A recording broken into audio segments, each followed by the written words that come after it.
കൃഷ്ണ ഹരേ കൃഷ്ണ കൃഷ്ണ കൃഷ്ണ ഹരേ ഹരേ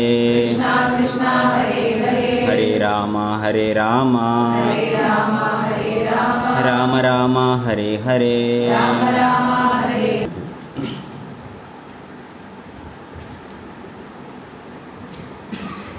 അല്ലയോ പാർത്ഥ, വ്യാമോഹം ബാധിക്കാത്ത വിശിഷ്ടാത്മാക്കൾ ദൈവിക പ്രകൃതിയാൽ സുരക്ഷിതരാണ്.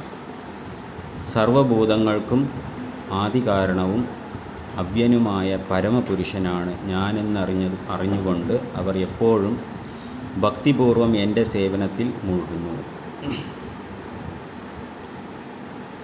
ഇപ്പോൾ ഈ ശ്ലോകത്തിൽ മഹാത്മാവിനെ കുറിച്ച് പറയുന്നുണ്ട്. മഹാത്മാവ് എത്ര പേർക്ക് മഹാത്മാവാകണം? ആർക്കും ആകണ്ടേ? എത്ര പേർക്ക് പ്രേമഭക്തി ഉണ്ടാകണം? അപ്പോൾ എല്ലാവരും മഹാത്മാവാകണം. അപ്പോൾ എല്ലാവർക്കും പ്രേമഭക്തി ഉണ്ടാവണമെങ്കിൽ, കൃഷ്ണൻ്റെ അടുത്ത് പ്രേമം ഉണ്ടാകണമെങ്കിൽ നമ്മൾ എന്തായിട്ട് മാറണം? മഹാത്മാവ്. അല്ലെങ്കിൽ നമ്മൾ എന്തായിട്ട് മാറിപ്പോവും? മഹാത്മാവില്ലെങ്കിൽ ദുരാത്മാവായി പോകും. എന്തായാലും ആത്മാവാണ്. അപ്പം നമുക്ക് വേണമെങ്കിൽ മഹാത്മാവാകാം, അല്ലെങ്കിൽ ദുരാത്മാവാകാം. പക്ഷെ നമുക്കറിയാമെന്നുള്ള മഹാത്മാവ് ആരാണ്? മഹാത്മാഗാന്ധി. അദ്ദേഹത്തിന് മാത്രമാണ് നമുക്കൊക്കെ അറിയാം. മഹാത്മാവെന്ന് പറയുമ്പോൾ തന്നെ നമുക്ക് മഹാത്മാഗാന്ധി അറിയാം. അപ്പം അതിനെക്കുറിച്ച് നമുക്ക് കേൾക്കാം പിന്നീട്. അപ്പോൾ നമ്മളെല്ലാവരും എന്തായിട്ട് മാറണം? മഹാത്മാവായിട്ട് മാറണം. മഹാത്മാവായിട്ട് മാറണമെങ്കിൽ ഭൗതിക പ്രകൃതിയിൽ നമ്മൾ പെട്ടുപോകരുത്. ഏതിൽ പെടരുത്? ഭൗതിക പ്രകൃതിയിൽ പെട്ടുപോകരുത്. ത്രിഗുണം, സത്വ രജോ തമോ ഗുണത്തിന് ഉൾപ്പെട്ടു പോയാൽ, അതിനകത്തായി പോയാൽ നമ്മളെന്തായി പോവും? ദുരാത്മാക്കളായി. അപ്പോൾ ഇപ്പം നമുക്ക് തന്നെ അറിയാം നമ്മൾ ഏത് ആത്മാവാണ്. എല്ലാവർക്കും അറിയാം അല്ലേ? നമ്മൾ വ്യക്തമായിട്ടറിയാം ഞാൻ മഹാത്മാവാണോ ഞാൻ ദുരാത്മാവാണോ. കാരണം ഞാൻ എന്ത് പ്രവൃത്തി ചെയ്യുന്നു എന്ന് വേറൊരാൾ പറയണ്ട, നമുക്ക് തന്നെ അറിയാം ഞാൻ എന്തൊക്കെ ചെയ്തുകൊണ്ടിരിക്കുന്നു. അപ്പോൾ നമുക്ക് ആദ്യം എന്താകണം എന്ന് ചോദിച്ചു കഴിഞ്ഞാൽ മഹാത്മാവാകണം എന്ന് പറയുന്നത്. അപ്പോൾ മഹാത്മാവിൻ്റെ ഹൃദയം വിശാലമായ ഹൃദയമായിരിക്കും, എല്ലാവരെയും ഉൾക്കൊള്ളിക്കും. അതായത് ഒരു ചെറിയ സ്ഥലമുണ്ടെങ്കിൽ അതിൽ എത്ര പേർ കിടക്കാൻ പറ്റും? 3 പേർ കിടക്കാം, അത്രയും സ്ഥലം. പക്ഷെ വിശാലമായ ഹൃദയം ഉണ്ടെങ്കിൽ എത്ര പേർക്ക് കിടക്കാം? അതിന് കൂടുതലും കിടക്കാം. അപ്പോൾ അവിടെ എന്താണ്? എല്ലാം അഡ്ജസ്റ്റ് ചെയ്യാനുള്ള മനസ്സ് അല്ലേ? അതാണ് ആരുടെ മനസ്സെന്ന് പറയുന്നത്? മഹാത്മാവിൻ്റെ മനസ്സ്. മഹാത്മാവ് എപ്പോഴും എങ്ങനെ വിചാരിക്കും വെച്ചാൽ എല്ലാ ജീവാത്മാക്കൾക്കും കാരുണ്യം കൊടുക്കണമെന്ന് വിചാരിക്കും. എല്ലാ ജീവാത്മാക്കൾക്കും ഭൗതിക ലോകത്തിൽ കഷ്ടപ്പെടുകയാണ്, അവരെ ഓരോരുത്തരെയും രക്ഷിക്കണം എന്നുള്ള ചിന്ത ആർക്കുണ്ടാകും? മഹാത്മാവിനുണ്ടാകും. അപ്പോൾ അങ്ങനെ രക്ഷിക്കണം, നമ്മൾ ഒരാളെ രക്ഷിക്കണമെന്ന് വിചാരിക്കുമ്പോൾ നമ്മൾ എന്ത് ചെയ്യും? നമുക്ക് എന്ത് ഹെൽപ്പും ചെയ്യാൻ ശ്രമിക്കും അല്ലേ? ഏതൊക്കെ രീതിയിൽ ആ വ്യക്തിയെ സഹായിക്കാൻ പറ്റുമോ സഹായിച്ചിട്ട് ആ വ്യക്തിയെ രക്ഷിക്കണമെന്ന് വിചാരിക്കും. അല്ല, നമ്മുടെ സേഫ്റ്റി മാത്രം നോക്കിയാലോ? അയ്യോ ഞാൻ രക്ഷിക്കാൻ പോയി ഞാൻ വിട്ടുപോയാലോ എന്ന് പറഞ്ഞ് നമ്മൾ ഓടുന്നു. അപ്പോൾ ആ ആത്മാവ് അത്ര വിശാല ഹൃദയമുള്ള ആളല്ല, ആ ചെറിയ ഹൃദയമാണ്. സ്വന്തം കാര്യം, സ്വന്തം ആവശ്യങ്ങൾ ഇതെല്ലാം നിറവേറ്റിക്കൊണ്ട് ജീവിക്കുന്നവരായിരിക്കും. പക്ഷെ ഇവിടെ ഉദ്ദേശിക്കുന്നത് ഭഗവാൻ ഏതാണ് പറയുന്നത്? 9th ചാപ്റ്ററിൽ മഹാത്മാവിനെ കുറിച്ച് പറയുന്നുണ്ട് എന്ന് പറയും. ഈ മഹാത്മാക്കൾ ത്രിഗുണം, അതായത് 3 തരത്തിലുള്ള ക്ലേശങ്ങൾ അവരെ അഫക്റ്റ് ചെയ്യില്ല. എന്തൊക്കെയാണ് 3 തരത്തിലുള്ള ക്ലേശങ്ങൾ? ആദി ഭൗതിക ക്ലേശം, ആദി ദൈവിക ക്ലേശം, ആധ്യാത്മിക ക്ലേശം. ആദി ഭൗതിക ക്ലേശം എന്ന് പറഞ്ഞാൽ എന്താണ്? ഭൗതിക ലോകത്തിൽ ഒരു ജീവാത്മാവും മറ്റൊരു ജീവാത്മാവിന് ബുദ്ധിമുട്ട് കൊടുക്കും. ഇതൊരു ബുദ്ധിമുട്ടാണ്. പക്ഷേ ഈ ബുദ്ധിമുട്ട് ആരെ അഫക്റ്റ് ചെയ്യില്ല? മഹാത്മാന്. നീ എന്തു വേണമെങ്കിലും ചെയ്യും, ഞാൻ ആരെ ആലോചിച്ചുകൊണ്ടിരിക്കും? കൃഷ്ണനെ ആലോചിക്കും, കൃഷ്ണനെ സേവനം ചെയ്യും, എനിക്ക് നീ ചെയ്യുന്ന ഒരു പ്രശ്നമേ അല്ല എന്ന് ആര് വിചാരിക്കും? അപ്പോൾ ആദ്യത്തെ ക്ലേശങ്ങൾ ആരെ അഫക്റ്റ് ചെയ്യില്ല? മഹാത്മാവിനെയാണ്. രണ്ടാമത്തെ ക്ലേശം എന്താണ്? ആദി ഭൗതിക ക്ലേശം, പിന്നെ ആദി ദൈവിക ക്ലേശം. ഇനി ഒരു പ്രശ്നം ആര് തരും? ദേവന്മാർ തരും. എന്ത് പ്രശ്നം തരും ദേവന്മാർ? വലിയ കൊടുങ്കാറ്റും മഴയും, ബന്ധുക്കളെല്ലാം മരിച്ചു പോകും, എല്ലാം സംഭവിക്കും, എന്ത് വേണമെങ്കിലും സംഭവിക്കും. അപ്പോഴും ഈ മഹാത്മാവിന് ഒരു പ്രശ്നം ഉണ്ടാവില്ല. എന്തുകൊണ്ട്? ഇതെല്ലാം ഓരോരുത്തർ ചെയ്ത് അവരുടെ കർമ്മമനുസരിച്ച് അവരുടെ പ്രയാസങ്ങൾ അനുഭവിക്കും. അവർ തെറ്റ് ചെയ്തു, തെറ്റിൻ്റെ റിസൾട്ട് അവർ അനുഭവിക്കുന്നു എന്ന് ആര് മനസ്സിലാക്കും? ആ വ്യക്തി അവിടെ നിന്ന് കരയില്ല. എൻ്റെ കൂടെ ഉള്ള ശിഷ്യന്മാരെല്ലാം പോയി, എൻ്റെ കൂടെ ആൾക്കാരെല്ലാവരും പോയി, ഇങ്ങനെയൊന്നും ആ വ്യക്തി വിഷമിക്കില്ല, അല്ലേ? അവരെന്ത് വിചാരിക്കും? ആ മരിച്ച ആളെങ്ങനെ കൃഷ്ണനിൽ എത്തിക്കാൻ പറ്റും, അല്ലെങ്കിൽ ഇനി ബാലൻസ് ആരെ കൊണ്ട് അവരെയൊക്കെ എങ്ങനെ കൃഷ്ണാഭോഗത്തിൽ എത്തിക്കാൻ പറ്റും എന്ന് ചിന്തിക്കുന്ന വ്യക്തികളായിരിക്കും. അപ്പോൾ അതുകൊണ്ട് അവരെ അതും അഫക്റ്റ് ചെയ്യില്ല. ഇനി മൂന്നാമത്തെ എന്താണ്? ആധ്യാത്മിക ക്ലേശം. ആധ്യാത്മിക ക്ലേശം എന്ന് വെച്ചാൽ എന്താണ്? ഒരാളുടെ മനസ്സ് തന്നെ അയാളുടെ പ്രശ്നം, വേറെ ആരുമല്ല പ്രശ്നം. സ്വന്തം മനസ്സ് ഒരു കാര്യമില്ലാതെ സ്വയമേ ഇങ്ങനെ സൃഷ്ടിക്കും ഓരോ കാര്യങ്ങൾ. ഇങ്ങനെയായിരിക്കും, അങ്ങനെയായിരിക്കും, അതായിരിക്കും, ഇതായിരിക്കും എന്നെല്ലാം ചിന്തിച്ച് പ്രശ്നങ്ങളുണ്ടാകും. മഹാത്മാവ് അങ്ങനെ ചിന്തിക്കുമോ? കാരണം അത് സമയമില്ല. കൃഷ്ണനെക്കുറിച്ച് ചിന്തിച്ച്, കൃഷ്ണനെക്കുറിച്ച് ബുക്ക് എഴുതി, കൃഷ്ണനെക്കുറിച്ച് പഠിപ്പിക്കാനേ സമയമില്ല. എന്തിനാ വെറുതെ ആവശ്യമില്ലാതെ ഇനി ഒരാളെക്കുറിച്ച് ചിന്തിക്കില്ല. അപ്പോൾ അതുകൊണ്ട് ആ ബുദ്ധിമുട്ട് ആർക്കുണ്ടാവില്ല? ഈ മഹാത്മാക്കുണ്ടാവില്ല. അപ്പോൾ നമുക്ക് ഈ 3 ബുദ്ധിമുട്ടും ഉണ്ടാകുന്നുണ്ടോ? അപ്പം പിന്നെ എന്താ കാര്യം? ഈ 3 ബുദ്ധിമുട്ടുണ്ടാകുകയാണെങ്കിൽ നമ്മൾ ആ വിഷയത്തിനകത്താണ്. ഇതുവരെയും പുറത്തു വന്നില്ല. പുറത്ത് വരാതെ ഭൗതിക ലോകത്തിൽ സന്തോഷം കിട്ടുകയില്ല. വെറുതെ മാനസികമായിട്ട് നമ്മൾ തന്നെ നമ്മളെ പ്രശ്നം ഉണ്ടാക്കി നമ്മൾ തന്നെ തളർന്ന് ഇല്ലാതായി. അതുകൊണ്ട് എന്ത് കാര്യം? ദുർലഭം മനുഷ്യ ജന്മം, വളരെ അപൂർവമായിട്ട് കിട്ടിയ ജന്മം എന്തിനാ വേസ്റ്റ് ചെയ്യുന്നത്? അല്ലേ? ചെയ്യണോ? വേണ്ട. ആ ജന്മം വേസ്റ്റ് ചെയ്യരുത്. അതിന് എത്ര സന്തോഷമായിട്ട് എത്രത്തോളം ഭഗവാന് സേവനം ചെയ്ത് ഭഗവാനെ തന്നെ സ്മരിച്ചുകൊണ്ട് പ്രചരണം ചെയ്യുമോ ആ വ്യക്തി ഹാപ്പിയാണ്. അല്ലാതെ ഒരാൾക്കും ഹാപ്പിനെസ് ഉണ്ടാവില്ല. അതാണിവിടെ ഭഗവാൻ പറയുന്നത് എന്നുള്ളത് നമുക്ക് മനസ്സിലാക്കാം. ഇപ്പോൾ ഭൗതിക ലോകത്തിൽ പറഞ്ഞാൽ 6 തരത്തിലുള്ള ഭൗതികവാദികളുണ്ടെന്ന് പറയുന്നുണ്ട്. 6 തരത്തിൽ. ആരൊക്കെയാണ് എന്ന് ചോദിച്ചാൽ, ഒരാൾക്ക് നല്ല മോറൽ ഉണ്ടാവും. മോറൽ എന്ന് വെച്ചാൽ എന്താണ്? ധാർമ്മികത, അല്ലേ? കുറച്ച് കാര്യങ്ങൾ കൃത്യമായിട്ട് ചെയ്യുന്ന വ്യക്തിയായിരിക്കും. പക്ഷേ ഫെയ്ത്ത് ഉണ്ടാവില്ല. ആരിൽ? ഭഗവാനിൽ വിശ്വാസം ഉണ്ടാവില്ല. അപ്പോൾ മോറലുണ്ട്, നല്ല വ്യക്തിയാണ്, പക്ഷേ കൃഷ്ണനിൽ വിശ്വാസമില്ല. അതുകൊണ്ട് എന്ത് കാര്യം? ആ വ്യക്തി ഭൗതികവാദിയാണ്. ആ വ്യക്തി ആധ്യാത്മികവാദിയല്ല. നല്ല കാര്യങ്ങളെല്ലാം ചെയ്യുന്നു, ഭഗവാനെ വിശ്വസിച്ചില്ലെങ്കിൽ ആ വ്യക്തി ഭൗതികവാദിയാണ്, ആധ്യാത്മികവാദിയല്ല. അടുത്തത് മോറലുണ്ട്. ഓക്കെ, ആ വ്യക്തിക്ക് നല്ല മൊറാലിറ്റി ഉണ്ട്, പക്ഷെ ഫെയ്ത്ത് ഇല്ല. ആദ്യമുള്ള ആൾക്ക് രണ്ടും ഇല്ലായിരുന്നു, മോറലുമില്ല, പിന്നെന്തുമില്ല? ഭഗവാനിൽ വിശ്വാസമില്ല ഒരാൾക്ക്. ഇനി ഒരാൾക്ക് മൊറാലിറ്റി ഉണ്ട്, പക്ഷെ ഭഗവാനിൽ വിശ്വാസമില്ല. ഈ വ്യക്തിക്കും എന്താണ്? ആ ഭഗവാനെ മനസ്സിലാക്കാനോ ഈ വ്യക്തിയും മെറ്റീരിയലിസ്റ്റ് എന്ന് വേണം നമ്മൾ പറയാനായിട്ട്. മൂന്നാമത്തെ ആൾക്ക് എന്ന് പറയുമ്പോൾ ഭഗവാനിൽ വിശ്വാസമുണ്ട്, പക്ഷേ കൂടുതൽ വിശ്വാസം മൊറാലിറ്റി. അതായത് ചിലർ അമ്പലത്തിലൊക്കെ പോകും, എല്ലാം ചെയ്യും, എന്നിട്ട് വന്ന് പറയും അമ്പലത്തിലൊക്കെ പോയിരുന്നാലും നല്ല കാര്യങ്ങൾ ചെയ്താൽ മതി, നന്നായിട്ട് നടന്നാൽ മതി, അത് തന്നെ വലുത്, അത് തന്നെ ഈശ്വരൻ എന്നൊക്കെ പറഞ്ഞ് പുതിയ ഫിലോസഫി ഇറക്കും. അപ്പോൾ ആ വ്യക്തിയും ഏത് വ്യക്തിയാണ്? ഭൗതികവാദിയാണ്. ദൈവത്തിൽ വിശ്വാസമുണ്ട്, അതുകൊണ്ട് അമ്പലത്തിൽ പോകുന്നുണ്ട്, പക്ഷെ ദൈവത്തെക്കാളും വിശ്വാസം ഏതിനാണ്? മൊറാലിറ്റി, അല്ലേ? ഞാൻ നല്ല കാര്യം ചിന്തിക്കുക, നല്ല കാര്യം പ്രവർത്തിക്കുക, ഇത് മാത്രം ചെയ്താൽ മതി എന്നുള്ള ഇതുണ്ടാവും. ഈ വ്യക്തിക്കും ഭഗവാനിലെത്താൻ പറ്റില്ല. അടുത്തത് ഇംപേഴ്സണലിസ്റ്റ്. അത് നമുക്കറിയാം, അല്ലേ? എന്താണ്? ഭഗവാന് രൂപമില്ല, എല്ലാം വ്യക്തതയില്ലാത്ത വ്യക്തിയാണ്. ഇതിന് രൂപമുണ്ട്, ഇതിങ്ങനെയാണ് നടക്കുന്നത്, ഒരു വ്യക്തതയില്ല. ഇംപേഴ്സണലിസ്റ്റ് എന്ന് പറയാം നമുക്ക്.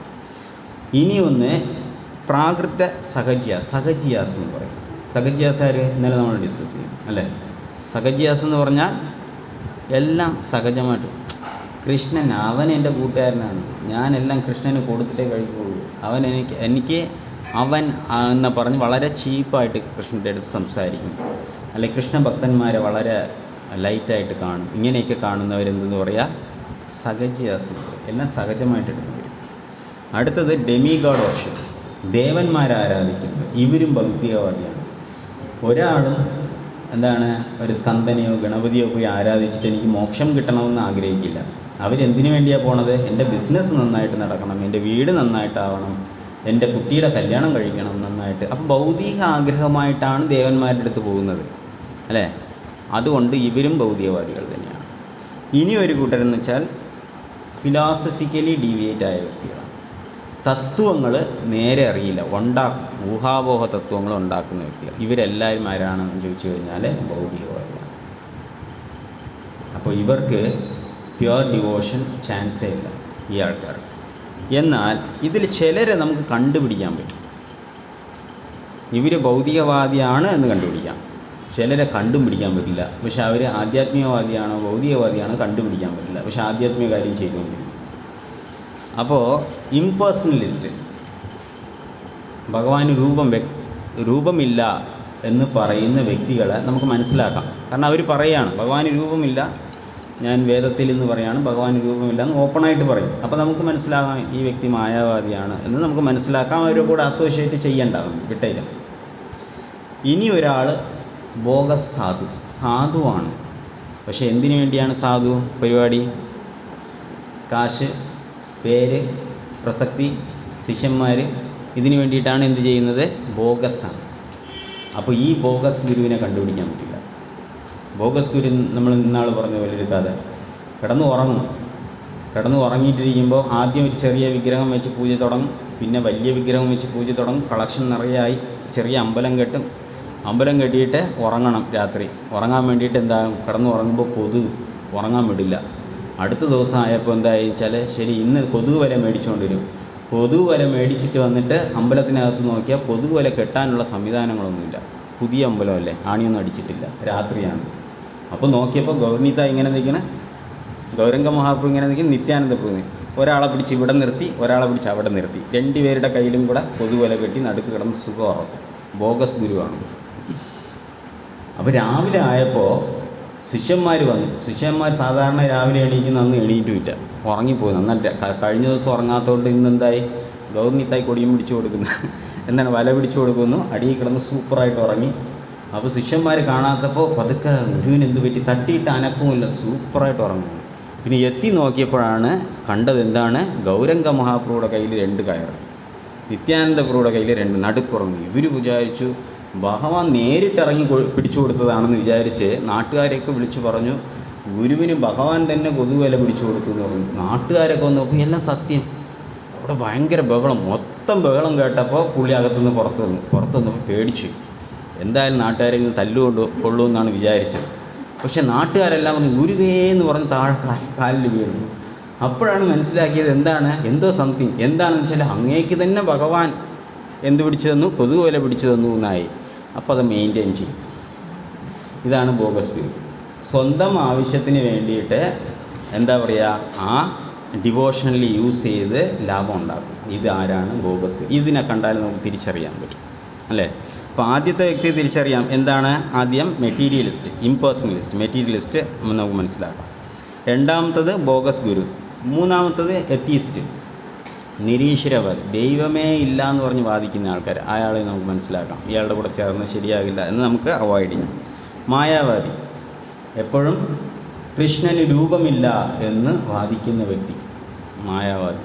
ആ വ്യക്തി മനസ്സിലാക്കാം, ഇയാളുടെ കൂടെ ചേർന്നാൽ നമ്മുടെ ജീവിതം തൊലഞ്ഞു പോകുമെന്ന് പറഞ്ഞ് നമുക്ക് അവോയ്ഡ് ചെയ്യാം. അതും മതി. ഇനി മാനവസേവ, മാധവസേവ.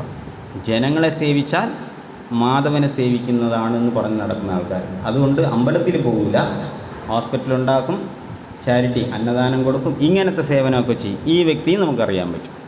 അപ്പോൾ ഇവരെ ഇന്ന് നമുക്ക് അവോയ്ഡ് ചെയ്യാം. പക്ഷേ ഇനി കുറച്ച് ആൾക്കാരുണ്ട് കണ്ടുപിടിക്കാൻ പറ്റാത്ത ആൾക്കാർ.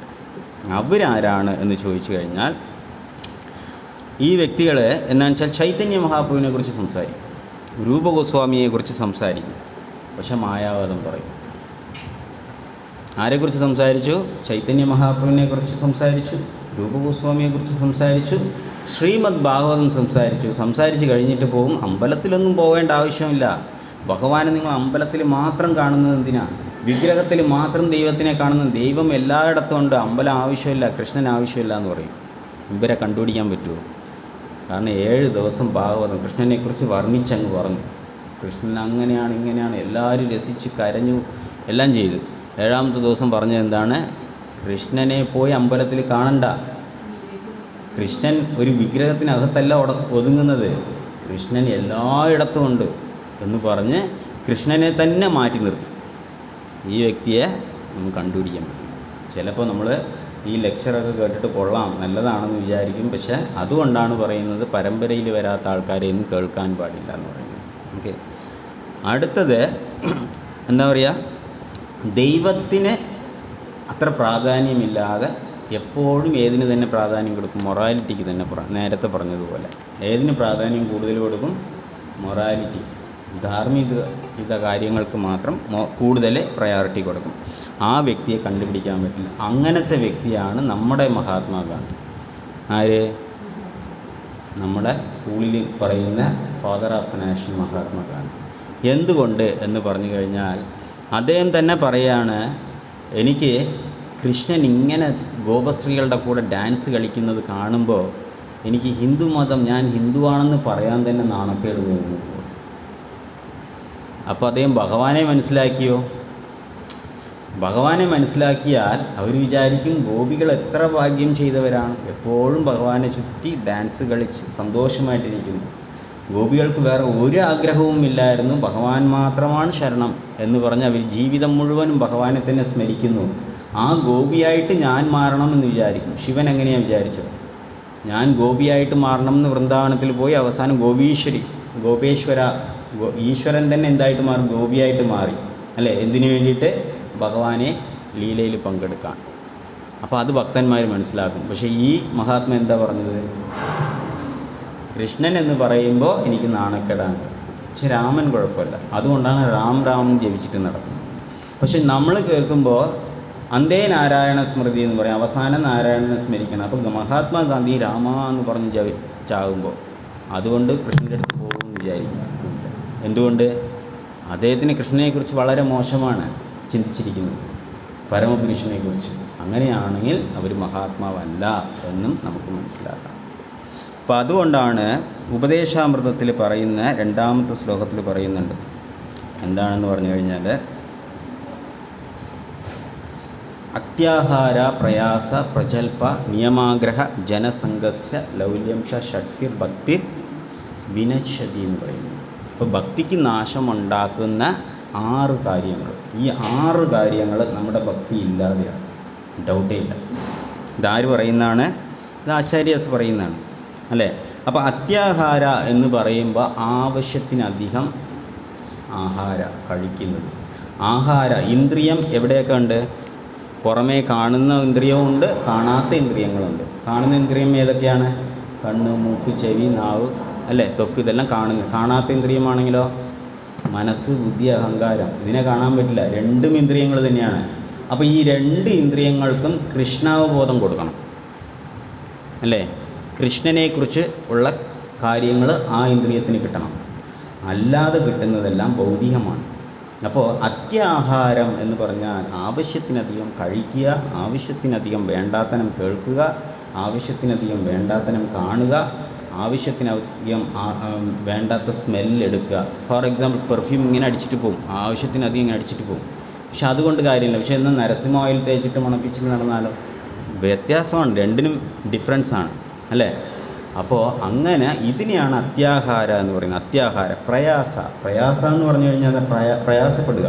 എന്തിനു വേണ്ടിയിട്ട്? ഭൗതികമായ നേട്ടങ്ങൾക്ക് വേണ്ടി പ്രയാസപ്പെടുക, ജോലി ചെയ്യുക, കാശുണ്ടാക്കുക. പ്രഭുപാദ് പറയുന്നുണ്ട്, രാജാക്കന്മാരുടെ മക്കൾ ജോലി ചെയ്യില്ല. എന്തുകൊണ്ട്? ആവശ്യമില്ല. അച്ഛനാവശ്യത്തിന് ജോലി ചെയ്ത് കഷ്ടപ്പെട്ടിട്ടുണ്ട്, അല്ലേ? ഇനി അതിനെ എൻജോയ് ചെയ്താൽ മതി, അല്ലേ? പക്ഷേ ബുദ്ധിയില്ലാതെ ഇരുന്നാലോ ഉള്ളതെല്ലാം പോവും, അല്ലേ? അപ്പോൾ എന്ത് ചെയ്യണം? രാജാക്കന്മാർ ജോലി ചെയ്യണ്ടെന്ന് പറഞ്ഞാൽ ജോലി ചെയ്യിപ്പിക്കെങ്കിലും പഠിക്കണം, അല്ലേ?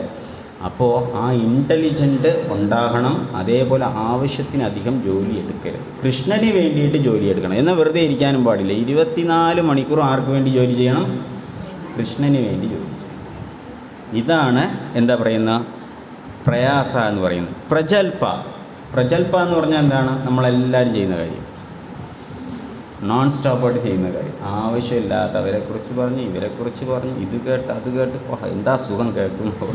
ഓരോരുത്തരെ കുറിച്ച് കേൾക്കുമ്പോൾ ഭയങ്കര സന്തോഷം. ചിലർക്ക് ഭയങ്കര സന്തോഷമാണ്, കേട്ടില്ലെങ്കിൽ ഫോൺ വിളിച്ച് ചോദിക്കും എന്താണ് അവർക്ക് അരമണിക്കൂർ ഇരിക്കാൻ പറ്റില്ല.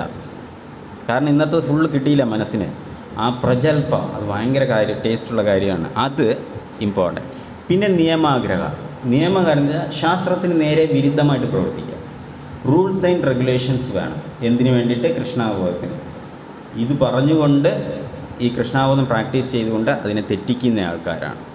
പിന്നെ സംഘം, അസത്സംഗം ത്യജിക്കണം. നോൺ ഡിവോട്ടിയുടെ സംഘം ത്യജിക്കണം. ലൗല്യം, ആവശ്യത്തിനധികമായിട്ടുള്ള ഗ്രീഡിനെസ്, അത്യാഗ്രഹം പാടില്ല എന്നാണ്. അപ്പോൾ അതിൽ പറയുന്നത് എന്താണെന്ന് വെച്ചാൽ, സെൻസ് എൻജോയ്മെൻ്റ് എന്ന് പറയുമ്പോൾ ഇപ്പം നമ്മൾ പറഞ്ഞതുപോലെ ഒരുപാട് കേൾക്കുക, ഒരുപാട് സ്മെല്ലെടുക്കുക, ഒരുപാട് ആവശ്യമില്ലാതെ കൃഷ്ണാബോധത്തിൽ ഇല്ലാത്തതാണെങ്കിൽ അത് തീർച്ചയായും നമ്മുടെ ബോധത്തിനെ ഇല്ലാതെയാക്കും എന്നാണ് പറയുന്നത്. അപ്പോൾ നമ്മുടെ ഇന്ദ്രിയ സുഖം എന്ന് പറഞ്ഞാൽ അതിൻ്റെ സോഴ്സ് അതിൻ്റെ എന്താ പറയുക, ആ റൂട്ട്, ആ കാരണം തന്നെയാണ് നമ്മുടെ നാശത്തിന് സംഭവം. ഇന്ദ്രിയ സുഖം എന്താണ്? ഫോർ എക്സാമ്പിൾ കേൾക്കുക എന്ന് പറയുന്നില്ലേ, കേൾക്കുക എന്നുള്ള ആ ത്വരയില്ലേ, ആ കേൾക്കുന്ന ആ വിഷയം അത് തന്നെ നമ്മൾ നശിപ്പിക്കും. കേൾക്കുന്ന വിഷയം കൃഷ്ണകഥയാണെങ്കിൽ ശൃണ്വതാം സുഹൃത കൃഷ്ണ പുണ്യശ്രവണ കീർത്തനം, അത് കേൾക്കുന്നതിൻ്റെ പുണ്യമാണ്. ഹൃദയന്തസ്തോഹി അഭദ്രാണി വിധിനോദി സുഹൃത്സതാം, അത് ഹൃദയത്തിലിരിക്കുന്ന അഭദ്രാണിമോ ചീത്ത കാര്യങ്ങളെല്ലാം ഇല്ലാതെയാക്കും ആ കേൾക്കുന്നത്. പക്ഷേ ഈ കേൾക്കുന്ന കാര്യമാണെങ്കിലോ എന്ത് സംഭവിക്കും? നമ്മളെ പൂർണ്ണമായിട്ട് നശിപ്പിക്കുമെന്നാണ് പറയുന്നത്. അപ്പോൾ എന്നാൽ ഒരു ഗൃഹസ്ഥനാണ്, ആ വ്യക്തിക്ക് ജോലി ചെയ്യാതെ വെറുതെ ഇരിക്കാൻ പറ്റില്ല, എന്തായാലും ജോലി ചെയ്യണം. പക്ഷെ എന്തിനു വേണ്ടി ജോലി ചെയ്യണം, എന്ത് നമ്മുടെ കയ്യിൽ ഉണ്ടാകണം എന്നുള്ള ചിന്ത വേണം. എന്തിനു വേണ്ടിയായിരിക്കും ജോലി ചെയ്യണം യഥാർത്ഥത്തിൽ ഗൃഹസ്ഥൻ എന്ന് പറഞ്ഞാൽ? സ്വന്തം കാര്യങ്ങൾ, നിലനിൽപ്പ്, ആവശ്യമായ ബേസിക് നീഡ്സിന് വേണ്ടിയിട്ടാണ് അവർ ജോലി ചെയ്യേണ്ടത്. പിന്നെ ഒരു ബ്രഹ്മചാരിയെ പ്രൊട്ടക്റ്റ് ചെയ്യാൻ വേണ്ടിയിട്ട്, അവരെ മെയിൻറ്റെയിൻ ചെയ്യാൻ വേണ്ടിയിട്ട് അവർ ജോലി ചെയ്യണം. കാരണം ബ്രഹ്മചാരി ജോലിക്ക് പോകുന്നില്ല, പ്രചരണം ചെയ്തുകൊണ്ട് നടക്കുന്നയാളാണ്. ആ പ്രചരണം ചെയ്തുകൊണ്ട് നടക്കുന്നയാൾ ആര് മെയിൻറ്റെയിൻ ചെയ്യും? ആ ഗൃഹസ്ഥൻ തന്നെ ചെയ്യണം, അല്ലേ? ആ വ്യക്തി ആ സനാതനധർമ്മം പ്രചരിപ്പിച്ചില്ല എന്നുണ്ടെങ്കിൽ ഈ ഗൃഹസ്ഥന് നിലനിൽപ്പില്ല, അല്ലേ? അപ്പോൾ അവരെ ആര് മെയിൻറ്റെയിൻ ചെയ്യണം? ഗൃഹസ്ഥൻ. അതുകൊണ്ട് അദ്ദേഹം ഏർണിങ്സ് ഉണ്ടാക്കണം. ഓക്കെ. അടുത്തത് ഒരു വാനപ്രസ്ഥി എല്ലാം വിട്ടു. ഇപ്പോൾ അദ്ദേഹത്തിന് ഒരു ഗതിയുമില്ല. അദ്ദേഹം പൂർണ്ണമായിട്ട് ഭഗവത് സേവനത്തിൽ. ആ വ്യക്തിയും ആര് മെയിൻറ്റെയിൻ ചെയ്യണം? ഗൃഹസ്ഥൻ. ഒരു സന്യാസി പൂർണ്ണമായിട്ട് എല്ലാം ഉപേക്ഷിച്ചുകൊണ്ട് ഇപ്പം ആരുടെ സേവനത്തിലിരിക്കുകയാണ്? ഭഗവത് സേവനത്തിൽ. ആ വ്യക്തി ആര് മെയിൻറ്റെയിൻ ചെയ്യണം? അത് ഗൃഹസ്ഥൻ്റെ ഡ്യൂട്ടിയാണ്. അപ്പോൾ ആ ധർമ്മം നിലനിർത്തണമെങ്കിൽ, നമ്മൾ കൃഷ്ണാവബോധത്തിലിരിക്കണമെങ്കിൽ വെറുതെ ഇരിക്കാൻ പറ്റില്ല ഒരിക്കലും, ജോലി ചെയ്യണം. പക്ഷെ ജോലി എന്തിനു വേണ്ടി ചെയ്യണം? ഇവർക്ക് വേണ്ടിയിട്ടും നമ്മുടെ കൃഷ്ണാവബോധത്തിന് വേണ്ടിയിട്ടായിരിക്കണം. അല്ലാതെ വെറുതെ പൈസ ഉണ്ടാക്കി വെച്ചിട്ട് എന്ത് കാര്യം? അതുകൊണ്ട് നമുക്ക് പ്രയാസം മാത്രമേ ഉണ്ടാകുള്ളൂ എന്ന് പറയുന്നു. അപ്പോൾ പലപ്പോഴും നമ്മൾ നാമം ജപിക്കാറുണ്ട്, നാമപ്രഭു നമ്മൾ വിളിക്കാറുണ്ട്, ഹരേ കൃഷ്ണ കൃഷ്ണ കൃഷ്ണ ഹരേ ഹരേ, ഹരേ രാമ രാമ രാമ ഹരേ ഹരേ. പക്ഷെ നമ്മുടെ നാമജപം മുഴുവനും എന്തായിരിക്കുമെന്ന് ചോദിച്ചാൽ ആഗ്രഹമായിരിക്കും. വെളുപ്പം രാവിലെ വളരെ പീസ്ഫുള്ളായിട്ട് നാമജപം ചെയ്യുമ്പോൾ എന്താഗ്രഹിച്ചുകൊണ്ടാണ് ചെയ്യുന്നത്? ഭൗതിക വിഷയങ്ങൾ ആഗ്രഹിച്ചുകൊണ്ട് ചെയ്യും. അപ്പോൾ നാമപ്രഭു ഇങ്ങനെ ഗ്രാൻഡ് ചെയ്യും. ഒക്കെ എടുത്തോ ഇത്ര സിൻസിയറായിട്ട് രാവിലെ എണീറ്റ് നീ നാമം ജപിച്ചു, പക്ഷെ എന്താ ആവശ്യപ്പെട്ടുകൊണ്ട് ജപിച്ചു? ഏതോ ഭൗതിക വിഷയത്തിന് ആഗ്രഹിച്ചുകൊണ്ടാണ്. അതുകൊണ്ട് ഈസി അത് നാമപ്രഭു എന്ത് ചെയ്യും? ഈസി ആയിട്ട് അങ്ങനെ തന്നാൽ നമ്മുടെ ഡിവോഷൻ വളരില്ല. പക്ഷെ നാമം ജപിച്ചതുകൊണ്ട് നമ്മൾ രക്ഷപ്പെടുമെങ്കിലും അത്ര പ്രോഗ്രസ് അത്ര ഫാസ്റ്റായിട്ട് നമുക്ക് ഉണ്ടാവില്ല. അപ്പം ആവശ്യമില്ലാത്ത അറ്റാച്ച്മെൻറ്റൊക്കെ നമ്മൾ അവോയ്ഡ് ചെയ്യും. പക്ഷെ കൃഷ്ണാവബോധത്തിൽ ഇതിനെല്ലാത്തിനും സൊല്യൂഷൻ ഉണ്ട് എന്നാണ് പറയുന്നത് ശാസ്ത്രത്തിൽ. നമുക്ക് എന്താ പറയുക, ഒരു സോഷ്യൽ പ്രോബ്ലം, ആൾക്കാരുടെ ഇടയ്ക്കുള്ള പ്രശ്നം ഉണ്ടെങ്കിൽ അതിനും സൊല്യൂഷൻ ഇതിനകത്തുണ്ട്, കൃഷ്ണാവബോധത്തിലുണ്ട്. നമുക്ക് സ്ട്രെസ് ഉണ്ട്, ഒരുപാട് സഹിക്കാൻ പറ്റാത്തത്ര മാനസികമായിട്ടുള്ള വേദനയുണ്ട്, പ്രശ്നമുണ്ടെങ്കിൽ അതിന് സൊല്യൂഷനും ഇതിനകത്തുണ്ട്, കൃഷ്ണാബോധത്തിലുണ്ട്, അല്ലേ? അതിന് തേടി ഇനി എവിടെയും അലയണ്ട. മാനേജ്മെൻറ്റ് പ്രശ്നം വന്നു, മൈൻഡിന് പ്രശ്നം വന്നു, അല്ലേ? ഇനി എന്തെങ്കിലും തെറ്റ് ചെയ്തു, ക്രിമിനൽ ആക്ടിവിറ്റീസ്, അങ്ങനെ ഒരു ചിന്തയാണ് നമുക്ക് വരുന്നു എന്നുണ്ടെങ്കിൽ അതിനും സൊല്യൂഷൻ ഇതിനകത്തുണ്ട്. കൃഷ്ണാബോധത്തിലില്ലാത്ത സൊല്യൂഷനേ ഇല്ല. ശ്രീമദ് ഭാഗവതത്തിനകത്ത് പ്രഭുപാദ് കംപ്ലീറ്റ് സൊല്യൂഷൻ തന്നിട്ടുണ്ട്. ഈ എല്ലാ തരത്തിലും എക്സാമ്പിളും തന്ന് അതിന് സൊല്യൂഷന്മാർ തന്നിട്ടുണ്ട് പ്രഭുപാദ് തന്നിട്ടുണ്ട്. അപ്പോൾ ആ ശ്രീമദ് ഭാഗവതം ഡെയിലി നേരെ വായിച്ച് മനസ്സിലാക്കിയാൽ ഈ അനർത്ഥങ്ങളെല്ലാം നമ്മളെ വിട്ടു, സംശയമേ വേണ്ട. അല്ലെങ്കിൽ ഈ അനർത്ഥത്തിൽ നിന്ന് നമുക്ക് രക്ഷപ്പെടാൻ പറ്റില്ല. നമ്മളറിയില്ല, നമ്മൾ ഡിവോഷൻ വിട്ട് ഇങ്ങനെ നമ്മളറിയാതെ ഇങ്ങനെ പോകുന്നത് നമ്മളെ അറിയില്ല. പക്ഷെ അതുകൊണ്ട് എന്ത് ചെയ്യണം? ആ ശ്രീമദ് ഭാഗവത്തിനെ ശരണം പ്രാപിക്കണം എന്ന് പറയുകയാണ്. അപ്പോൾ ഇവിടെ കർമ്മപ്രയാസ ജ്ഞാനപ്രയാസ എന്ന് പറയുന്നുണ്ട്. കർമ്മപ്രയാസ എന്ന് പറഞ്ഞാൽ ചെയ്യുന്ന ആക്ടിവിറ്റീസിലുള്ള പ്രയാസങ്ങൾ, ഓക്കെ, അതായത് ഭൗതിക എൻജോയ്മെൻറ്റ്, അതാണ് കർമ്മപ്രയാസ. പ്രയാസ എന്ന് പറഞ്ഞില്ലേ, പ്രജൽപ പ്രയാസ എന്ന് പറയും. പ്രയാസ എന്ന് പറഞ്ഞാൽ ആവശ്യം, പക്ഷേ അതെന്താണ്? ഭൗതികമായിട്ടുള്ള എൻജോയ്മെൻറ്റിനുള്ളത് എന്ന് പറയുന്നുണ്ട്. ജ്ഞാനപ്രയാസ എന്ന് പറഞ്ഞു കഴിഞ്ഞാൽ നോളജ് ആണ്. ആ നോളജിനെ കുറിച്ചുള്ള എൻഡവർ നമ്മുടെ ഇതാണെന്ന് പറയുന്നുണ്ട്. അപ്പോൾ ഇത് രണ്ടും നമ്മൾ മനസ്സിലാക്കിയിരിക്കണം എന്നുള്ളതാണ്. നമ്മളുടെ ആക്ടിവിറ്റീസ്, ഒരാളുടെ അതെങ്ങനെ കറക്റ്റ് ചെയ്യണം എന്ന് ചോദിച്ചു കഴിഞ്ഞാൽ, മോർണിംഗ് ആക്ടിവിറ്റീസ് രാവിലെ തൊട്ട് പ്രഭുപാദ് കൃത്യമായിട്ട് നമുക്ക് പറഞ്ഞു തന്നിട്ടുണ്ട്. ഒരു ദിവസം എങ്ങനെ ഡിസൈൻ ചെയ്യണം, അതേ അനുസരിച്ച് സിമ്പിളായി ചെയ്താൽ മതി. ഫാൾ ഡൗൺ ആയിക്കോട്ടെ, എന്ത് വേണമെങ്കിലും പ്രശ്നം വന്നോട്ടെ, പക്ഷെ നമ്മൾ ചെയ്യുന്നത് എങ്ങനെ കൃത്യമായിട്ട് ഓരോ കാര്യങ്ങൾ, രാവിലെ എണീക്കുക, ജപിക്കുക, തുളസി പ്രദക്ഷിണം വയ്ക്കുക, പിന്നെന്താണ് അടുത്തത് ഭാഗവതം വായിക്കുക, ലെക്ചേഴ്സ് കേൾക്കുക, ഇങ്ങനെ അത് മാറ്റം ഉണ്ടോ ഇല്ലയോ നമ്മൾ അറിയണ്ട. പക്ഷെ എന്ത് ചെയ്താൽ മതി? അത് ചെയ്താൽ മതി, അന്നത്തെ ഡേ തന്നെ നന്നായിരിക്കും. പക്ഷെ അതിൽ ഉഴപ്പിയാൽ തോന്നും എവിടേക്കോ പ്രശ്നങ്ങൾ ഇങ്ങനെ അകത്തോട്ട് കയറിക്കൊണ്ടേയിരിക്കും, നമ്മളറിയാതെ പ്രശ്നങ്ങൾ കയറിക്കൊണ്ട്. എന്നാൽ ഒരാൾ പെർഫെക്റ്റായിട്ട് ചെയ്താൽ പോലും ആദ്യ ഭൗതിക ക്ലേശം എന്ന് പറഞ്ഞാൽ ഒരാൾ കൊണ്ട് ഇനി ഒരാൾക്ക് വരുന്ന ക്ലേശങ്ങളാണ്. ഈ ക്ലേശങ്ങൾ നമ്മളെ അഫക്റ്റ് ചെയ്യില്ല. നമ്മൾ കറക്റ്റായിട്ട് ചെയ്താൽ മറ്റൊരാൾക്ക് നമ്മളെ ഒന്നും ചെയ്യാൻ പറ്റില്ല. ആ ചെയ്യാത്ത ആൾ മാത്രമേ സഫർ ചെയ്യത്തുള്ളൂ. അതുകൊണ്ട് കൃഷ്ണാവബോധത്തിൽ എല്ലാ സൊല്യൂഷൻ ഉണ്ട് എന്നാണ് പറയുന്നത്. ഒരുപാട് ആവശ്യത്തിനകത്ത്, ഇവിടെ പ്രയാസ പറഞ്ഞു, ആവശ്യത്തിനധികം നമ്മൾ ഉണ്ടാക്കിയാൽ ഫസ്റ്റ് നമുക്ക് എന്താ ബുദ്ധിമുട്ടെന്ന് പറഞ്ഞാൽ അതിനെ മെയിൻറ്റെയിൻ ചെയ്യണം. വലിയ വീടുണ്ടാക്കിയിട്ട്, വലിയ വീട്, അതിൻ്റെ കറണ്ട് ബില്ലടക്കണം അല്ലേ, അതിനെ തുടയ്ക്കണം, വൃത്തിയാക്കണം. നമുക്ക് സമയം ആകെ 100 വർഷമേ ഉള്ളൂ. ഇതിനകത്ത് കൃഷ്ണൻ്റെ അടുത്ത് തിരിച്ചു പോകണം. ഈ വലിയ വീടും ഇട്ട് തുടച്ച് വൃത്തിയാക്കി അതിനൊരാൾക്കാരെ വെച്ച് അവൻ പണിയെടുക്കുന്നുണ്ടോ എന്ന് നോക്കി, അവൻ പണിയെടുക്കുന്നില്ലെങ്കിൽ അവനെ ചീത്ത പറഞ്ഞ് അവൻ്റെ സമയം കളഞ്ഞ് നമ്മൾ അല്ലേ, ഈ ബാങ്കിലിട്ടിരിക്കുന്ന കാശൊക്കെ കറക്റ്റാണോ, അടിച്ചുകൊണ്ട് പോകുന്നോ ഇല്ലയോ എന്നൊക്കെ പറഞ്ഞ് അതിനെ ചെക്ക് ചെയ്തുകൊണ്ട് ഇങ്ങനെ ഉണ്ടാക്കിയ കാര്യത്തിനെ മെയിൻറ്റെയിൻ ചെയ്യാൻ വേണ്ടി നമ്മളെ സമയമില്ലാതാക്കും. ഇപ്പോൾ പ്രഭുപാദ് പറയുന്ന ആദ്യം കാശ് ഉണ്ടാക്കാൻ വേണ്ടി സമയമില്ലാതെയാക്കും, പിന്നെ ഉണ്ടാക്കിയ കാശ് തീർക്കാൻ വേണ്ടി സമയമില്ലാതെയാക്കും, പിന്നെ എന്താണ് അതിനെ മെയിൻറ്റെയിൻ ചെയ്യാൻ വേണ്ടിയിട്ട് സമയമില്ലാതാക്കും. ഇങ്ങനെ സമയം മൊത്തം ഇല്ലാതാക്കും. പക്ഷെ ആവശ്യത്തിനാണ് ഉണ്ടെങ്കിലോ, അതാണ് ചിലപ്പോൾ കുറച്ച് കാശും കുറച്ച് ആവശ്യത്തിനുള്ള, ചിലർ ഭയങ്കര ഹാപ്പി ആയിരിക്കും, അവർക്ക് ഒരു പ്രയാസമില്ല. എന്താണ് അത് നോക്കാം, വീട് ആകെ 1 റൂമല്ലേ ഉള്ളൂ, 2 റൂമല്ലേ ഉള്ളൂ, അതങ്ങ് തുടച്ചിട്ട് ടക്കനെ പോകാം അല്ലേ. വലിയ റൂമൊന്നുമില്ല, ചെറിയ റൂമാണ്, ഈസി ആയിട്ട് തുടച്ച് മെയിൻറ്റെയിൻ ചെയ്യാം. കുറച്ച് ബാങ്കിൽ പോയി നോക്കേണ്ട ആവശ്യമില്ല, ആകെ കിടക്കുന്നത് 5000 രൂപ, ഇത് പോയി എന്ത് നോക്കാനാണ്, ഇത് നാളത്തെ ചിലവിനുള്ളതാണ്. അവർക്ക് വലിയ പ്രയാസമില്ല, ബാങ്കിൽ ഇരിക്കുന്നത് പോയോ ഇല്ലയോ എന്ന് പറഞ്ഞിട്ട് അല്ലേ. പക്ഷെ ഉള്ള കാര്യം കൃഷ്ണാവബോധത്തിൽ അവർക്ക് ഈസി ആയിട്ട് നോക്കാൻ പറ്റും. അതുകൊണ്ടാണ് ആവശ്യത്തിനധികം ഇനി ഉണ്ടായി പോയാൽ എന്ത് ചെയ്യും, കളയാൻ പറ്റുമോ? ഉണ്ടായി പോയാൽ ഡിറ്റാച്ച്ഡ് ആയിട്ടിരുന്നിട്ട് കൃഷ്ണാവബോധം പ്രാക്ടീസ് ചെയ്യണം അല്ലേ.